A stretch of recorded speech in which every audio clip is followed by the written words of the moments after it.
फौजी साहब, ज़ाहिर है आप खुद भी वकील हैं, कानून को समझते हैं।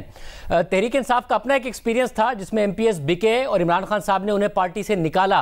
अगर आप ये काम करना ही चाहते थे तो इसमें आपने लेट नहीं किया, जिसकी वजह से पहले सुप्रीम कोर्ट में चले गए सदारती ऑर्डिनेंस लेके, फिर पार्लियामेंट में आ गए कि नहीं जी हम आईनी तरमीम करेंगे, और उसके बाद एक ऑर्डिनेंस लेकर आए जो कि कंडीशनल है, कंटिजेंट है। तो ये सारा का सारा मामला आप लोगों ने बिल्कुल आखिर में कॉम्प्लिकेटेड नहीं कर दिया, पेचीदा नहीं बना दिया खुद हुकूमत ने?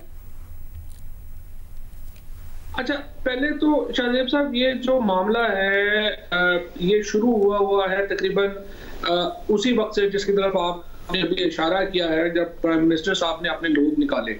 उसके बाद आपको याद होगा कि एक कमेटी बनी इलेक्टोरल रिफॉर्म्स की, जिसमें पूरी जो सेनेट थी उसको एक कमेटी डिक्लेयर किया गया। उसमें पीटीआई ने जो सजेशंस दी उनमें भी 3 सजेशंस थी।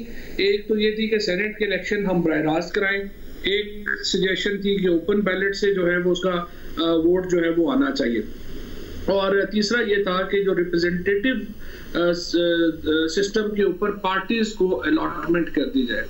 उसके बाद ये कुछ 3 महीने पहले जब लॉ रिफॉर्म्स जब हमारी ये बनी, पहले ख्याल ये था कि जो ये कमेटी बनी है हाउस में उसमें ये जाएगा, उस कमेटी में ये नहीं गया। उसके बाद पीएम साहब ने ये कहा, कैबिनेट में बड़ी सख्ती से उन्होंने ये कहा कि इलेक्टोरल रिफॉर्म्स की जो लेजिस्लेशन है वो फौरन आप असेंबलियों में दें।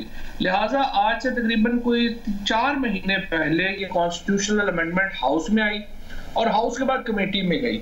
अब जब सेनेट के इलेक्शन करीब आए तो फिर पीएम साहब ने ये पूछा कि वो लेजिस्लेशन उधर गई है, उसका क्या बना है?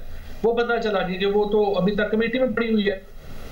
तो इतना ये नजदीक नहीं था जितना लग रहा है। ऑपोजिशन तो कहते हैं 20-25 मिनट की डिबेट हुई है कमेटी में, महज 20-25 मिनट की डिबेट हुई है, उसके बाद आप असेंबली में ले आए इसको लेजिस्लेशन के लिए। उससे पहले जाहिर सुप्रीम कोर्ट चले गए कि एक्ट ऑफ पार्लियामेंट के जरिए हो सकता है। अच्छा देखिए, मैं उस कमेटी का मेंबर नहीं हूं और मुझे नहीं पता कितनी इसके ऊपर बहस हुई है, लेकिन इसके ऊपर बहस तो 2006 से हो रही है और एग्जैक्टली ये जो ड्राफ्ट है ये तकरीबन वही है जो कि सीओडी में क्लॉज 24 में 2006 में साइन हुआ था। सो अगर 10-12 साल इस पे बहस कम है तो फिर तो समझिए, लेकिन इस पे बहस तो तकरीबन 16 साल से हो रही है। और ये चार्टर ऑफ डेमोक्रेसी वाली बात, ये ज़ाहिर चार्टर ऑफ डेमोक्रेसी वाली बात आपकी दुरुस्त है, मगर उसमें तमाम सेनेट इलेक्शंस के लिए लिखा हुआ है। तो ऑपोजिशन का ये एतराज़ है कि क्योंकि आपसे चेयरमैन सेनेट मुंतखब होना नहीं है और आप चाहते हैं वो सीक्रेट तरीके से ही हो और वहाँ पर जो है वो वोट खरीदने का अमल हो, इसलिए आपने उसको इसमें नहीं रखा। अगर सीओडी पर अमल करना है तो वो भी रख दें कि जी चेयरमैन सेनेट भी ऐसे ही मुंतखब होगा और ओपन बैलेट के जरिए होगा।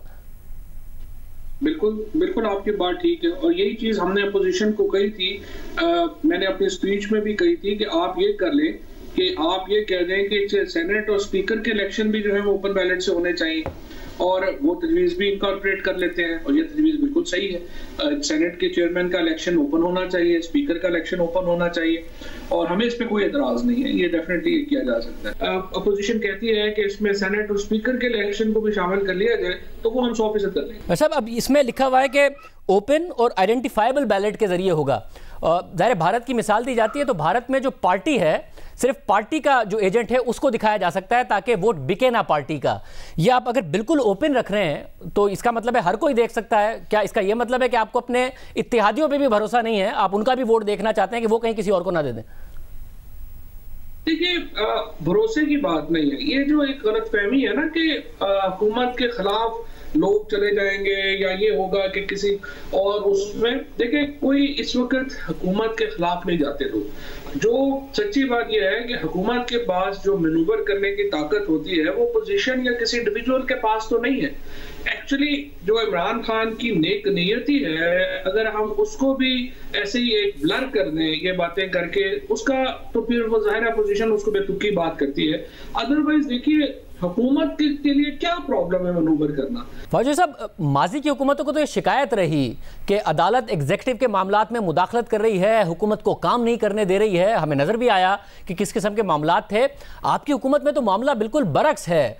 ऐसा बिल्कुल नहीं है कि एग्जीक्यूटिव और अदालत के दरमियान इस वक्त बहुत ज़्यादा इख्तलाफात पाए जाते हों, अदालत आपका काम रोकती हो, बल्कि अदालत के सामने तो हुकूमत जो प्ली भी लेके गई है उसका एक फेवरेबल डिसीजन ही आया है। GIDC हम देखें, दूसरे मामलात देखें, उसके बावजूद ऐसा नहीं है कि आपने इसमें सारी जिम्मेदारी अदालतों की तरफ ऊपर डाल दी है? एक तो इतना देर से लेके गए, देर से ले जाने के बाद अब आप एक ऑर्डिनेंस लेके आए हैं जिसको आपने अदालती फैसले से नत्थी कर दिया है। ये सारे के सारे मामलात अदालत के ऊपर उल्टा दबाव जो ऑपोजिशन कह रही है वो वाली बात नहीं कर रहे हैं आप? नहीं, चले पहले के थे, केस का फैसला भी हो जाना था। वो हुआ ये है कि चीफ जस्टिस साहब को कोरोना हो गया अनफॉर्चुनेटली, और अल्लाह ताला का शुक्र है वो सेहतमंद हुए हैं तो वापस आए। दरमियान में तकरीबन 2 हफ्ते कोर्ट नहीं हो सकी, अदरवाइज तो फैसला पहले हो जाना था। सो एक सर्कमस्टांसेस इस तरह के बन गए कि आपको ऑर्डिनेंस लाना पड़ा। अदरवाइज अमूमी हालात में आपकी बात बिल्कुल दुरुस्त है, उसका इंतजार हो सकता था और अदालत फैसला करती तो उसके बाद जो है वो ले आते। लेकिन ये कोरोना की वजह से और चीफ जस्टिस साहब की अदालत की वजह से ये डिले हुआ, जिसकी वजह से ऑर्डिनेंस लाना हुआ। अच्छा, अब मुझे आखिर में ये भी बताइएगा कि अब लॉन्ग मार्च नहीं होगा, सिर्फ धरना होगा, और धरना तवील भी हो सकता है। और ज़ाहिर है आपसे जो बात होती है जिससे आप मुत्तफिक भी हैं कि गैर यकीनी की सूरत हाल ज़रूर फैलती है, हुकूमत गिरे ना गिरे। अब इस्लामाबाद में धरना हो रहा होगा, बेशक पुरअमन हो जैसा कि अपोजिशन कह रही है, हुकूमत उससे पहले इंगेज करेगी अपोजिशन को कि जी मामलात उससे पहले निमट जाएं, आप धरना होने देंगे लॉन्ग मार्च के बाद? देखिए जी, 100% करना चाहिए, कोई शुबा ही नहीं। मैं तो हमेशा समझता हूँ कि ना हुकूमत को अपोजिशन को दीवार से लगाना चाहिए और ना ही अपोजिशन को हुकूमत को दीवार से लगाना चाहिए, क्योंकि ये जो जमहूरियत है ये एक दूसरे को मान के चलने का नाम है। हमें अपोजिशन के रोल की कदर करनी चाहिए, अपोजिशन को हुकूमत के रोल की कदर करनी चाहिए। और जो सिचुएशन है इस वक्त जिसमें तलखियां हैं बहुत, उसको नीचे लाने की 100% जरूरत है। लेकिन मामला सिर्फ आके वहां रुक जाता है जहां पे अपोजिशन के लोग ये बात समझते हैं कि जो उनके मुकदमात हैं उनमें ऊपर जो है कुछ ना कुछ रिलीफ मिलना चाहिए या उनको देना चाहिए। वो देखिए प्राइम मिनिस्टर साहब नहीं देंगे, वो आप अदालतों में डील करें। बाकी मुज़ाकरात तो 100% हुकूमत और अपोजिशन में होने चाहिए, इसमें कुछ तो कोई कमेटी बनाएंगे वजीर आजम या ऐसे लोगों की जो दोनों तरफ एक मुज़ाकरात कर सके, जाके बात कर सके, ऐसा कुछ करेंगे? या फिर आते हैं तो आए, धरना देते हैं तो दें, हुकूमत कोई मुज़ाकरात नहीं करेगी, कोई बात नहीं करेगी? नहीं, देखिए इस वक्त माहौल में ना तलखी है बहुत। आप देखिए कि अपोजिशन से जब असेंबली का इजलास हो रहा था तो उससे पहले जब परवेज खट्टक साहब ने, आमिर डोगर ने, इन्होंने सिर्फ असेंबली के पार्लियामान के अंदर एक ज़ाब्ता कार तय करने के लिए बात की तो मरियम बीबी ने कहा कि हुकूमत हमारी बिनतें कर रही है।